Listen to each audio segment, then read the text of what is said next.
Rasululloh sollallohu alayhi vasallam aytgan ekanlar, mo'min kishiga og'iz ochadigan vaqtda bitta tilagi bor degan ekanlar.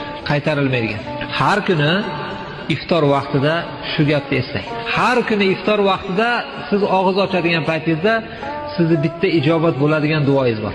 Albatta yo ayolingizda yoki farzandingizda yoki ota-onangizda yoki qo'shningiz yoki do'stingizda albatta o'sha duo bilan duo qilib qo'ying. Ijobat bo'ladi shu duo. Hazrat Musa alayhissalatu vassalom Alloh subhanahu va taolo bilan gaplashganlar, bilasizlar? Musa alayhissalom faxr qilar ekanlar, men Alloh bilan gaplashdim deb. Alloh taolo aytgan ekanki, ey Musa, ikkovimiz gaplashganimizda o'rtamizda parda bor edi. 70 mingta parda bor edi.